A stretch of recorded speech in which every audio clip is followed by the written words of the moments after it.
All right, and welcome to the final episode of season one of the Toy Chef. This is the season finale. I wanted to do this whole format thing of the Q and A, just for you guys to get to know me better, for me to answer your questions. And after 10 episodes, I'm pretty sure you already know who I am or what I do, or my views on a lot of things, pop culture and Transformers, Marvel, Star Wars, GI Joe, and all that. So I will be taking a break from the Toy Chef starting next week because next week is going to be Collecticon. I got to prepare for that show. Uh, got a lot of stuff to sell.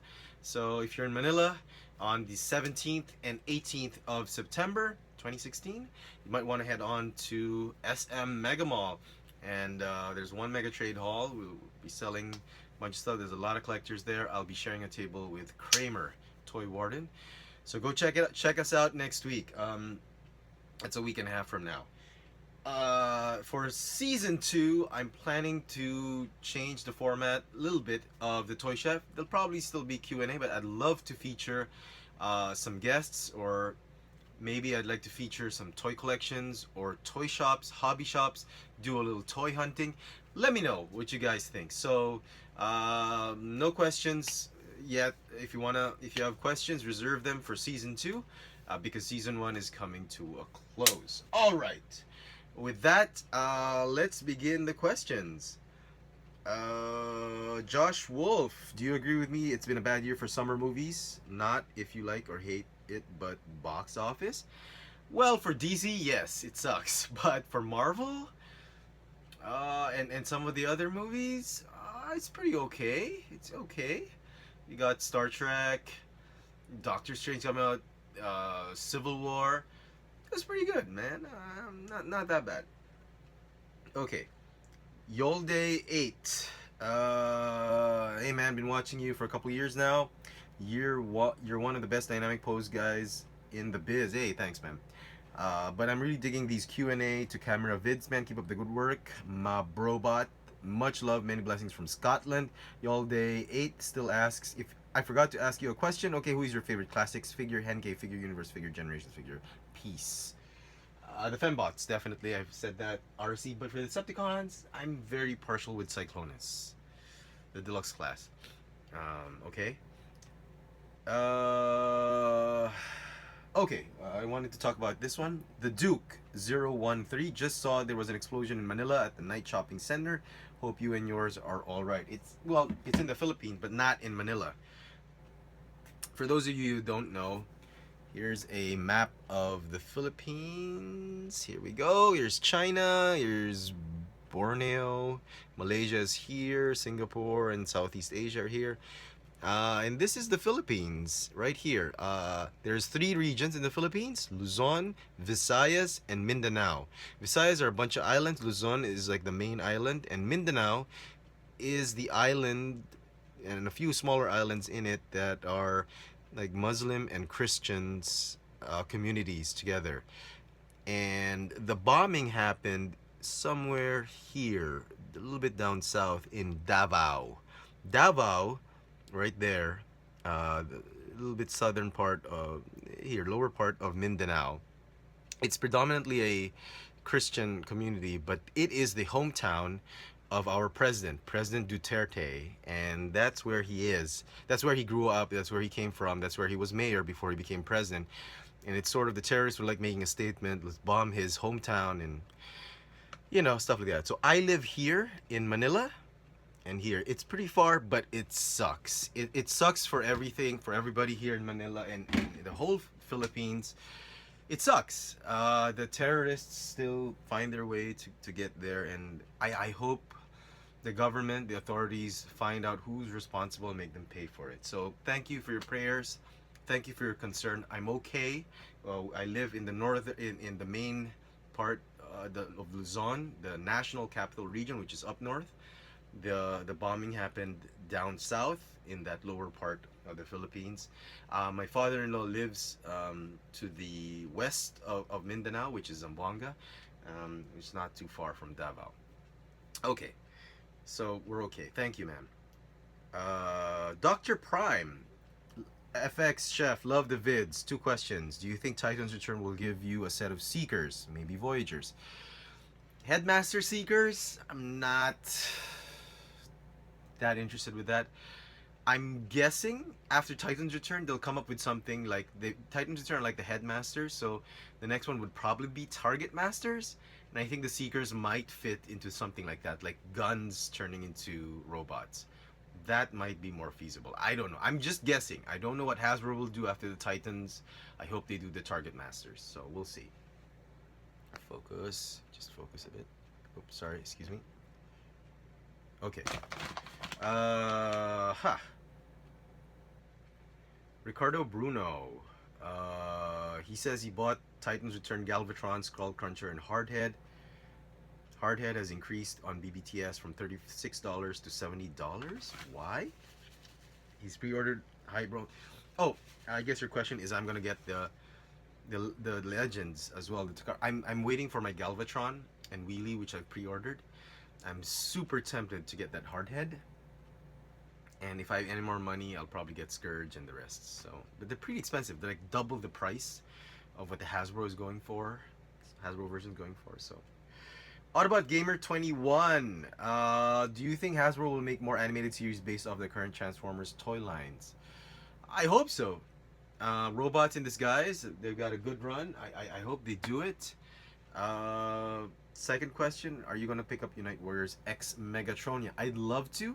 If the price is not as restrictive, I'd probably get it. Chewy Ortiz, two questions. Why are your figures on your left not posed?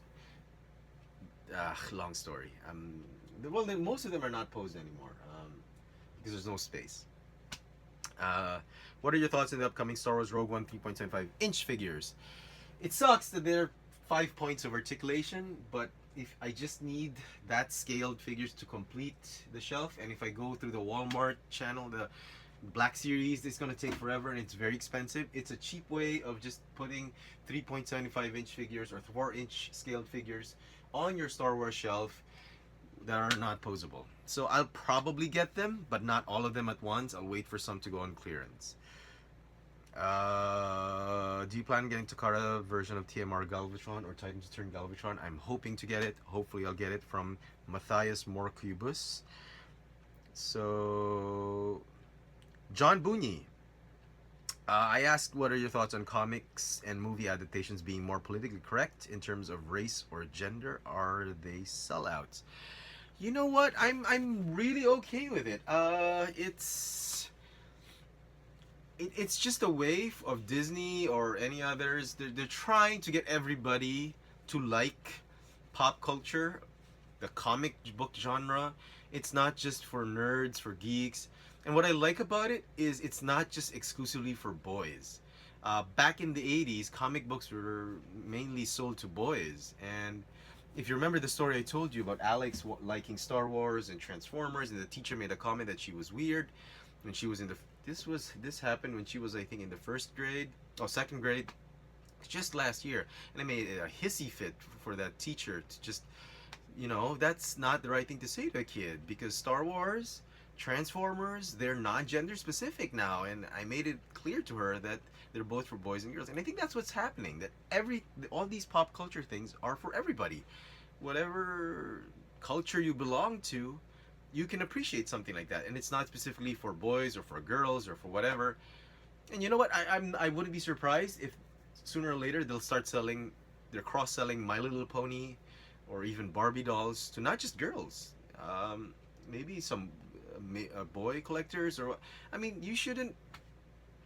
For me, you don't have to collect something because you have to, or you don't have to not collect something because you can't.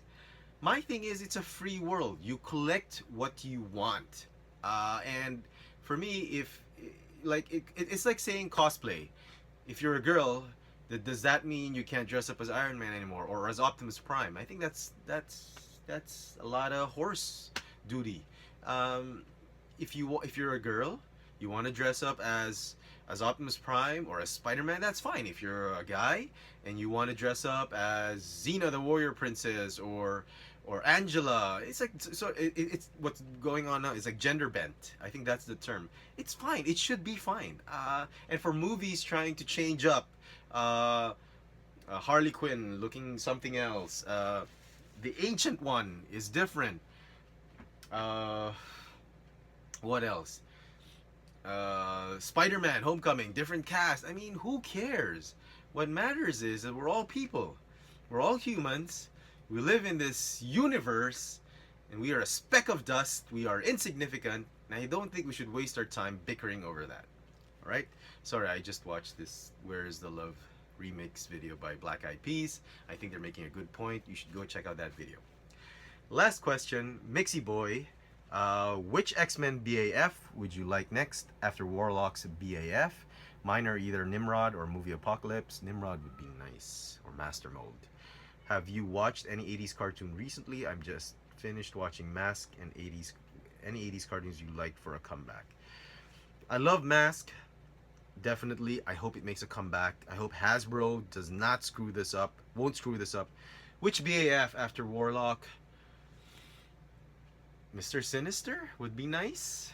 Not the toy. You need an update from the Toy Biz version. That would be nice. Nimrod, yeah, as you mentioned, Master Mold or Sentinel, because they've given us a Sentinel for the 4-inch scale for the Marvel Universe, but for the Marvel Legends, there's no Sentinel yet, so that would be great. I don't know. Along those lines, Strong Guy. I don't know. Any 80s cartoon you like for a comeback? Well, I haven't mentioned this a lot. You know, when I was a kid, I loved Voltus 5. I love Voltron, Dimos or something. But there are two cartoons. Well, I love Bionic 6 would be nice if it makes a comeback. There are two cartoons that were absolute other than Transformers, Star Wars, and He-Man. I love those. I love all of those. Thundercats, sure. But there are two, I don't know if they're obscure cartoons, but that I really liked when I was growing up in the 80s. The first one was Galaxy Rangers. All right, give me a shout out if you know what Galaxy Rangers are all about. Oh my god, I love Galaxy Rangers. I watched it on Betamax, on those big cassette tapes, VHS. I would watch them every single day. I loved Galaxy Rangers. And I'd pretend I was like the leader with the guy with the cybernetic arm or something like that. I would love for that to make a comeback. I mean, Silverhawks are great. Thundercats, sure, great. But Galaxy Rangers, I mean, Ranger Gooseman? Do you remember who Ranger Gooseman is? Oh, he was awesome. That's one cartoon I really loved, and I'd love to see it make a comeback. Oh, speaking of comebacks, MacGyver is coming back. I'm excited to see that. If you know what I'm talking about, then you're probably my age, and we're old. We're getting old. The other cartoon I wanted to mention was Mighty Orbots. I don't know if you guys know that, but that was an amazing show. Go Mighty Orbots. Orbots, like robots, they just changed the O and the R. It's like Orbots. I thought that was a funny show. I thought that was a nice show. It only lasted one season, I think. I love that show. I watched it on Betamax as well. My brothers and I, oh, Mighty Orbots, go! Mighty Orbots. It was nice. And I would love for that to make a comeback. All right. So enough of that. Go Google it if you don't know what I'm talking about. And that concludes season 1 of The Toy Chef. And hopefully, when season 2 comes, let me know if you want a season 2. If you don't want a season 2, let me know as well, and I'll scrap the whole idea. I'd like to feature maybe my admin, brothers at Iacon City, Philippines. I'd love to do a show with them. Go check us out at Iacon City, Philippines on Facebook. It's a great place to be a Transformers fan. I'd love to feature some collections, some toy shops. We'll see if we can go toy hunting. It's very difficult to shoot videos in toy stores here in Manila, for any store for that matter. For some reason, they're very particular about it. But I'll see. We'll see. Most of the stores, I'm friends with some of the managers. We'll see if we can do a show. I would love to do that. So I'm taking a break from The Toy Chef. Thank you for all your questions. Thank you for all the love and support. Thank you for supporting this show. I do hope that you've enjoyed it, the season 1. And it's not going to be available on iTunes. Sorry, it's free. And I will see you on the next season of The Toy Chef. Go catch me on Collecticon, September 17th and 18th, 2016, at the SM Mega Trade Hall 3, I think. I'll be boothed up with Kramer. Until then, thanks for watching, and I'll see you next time.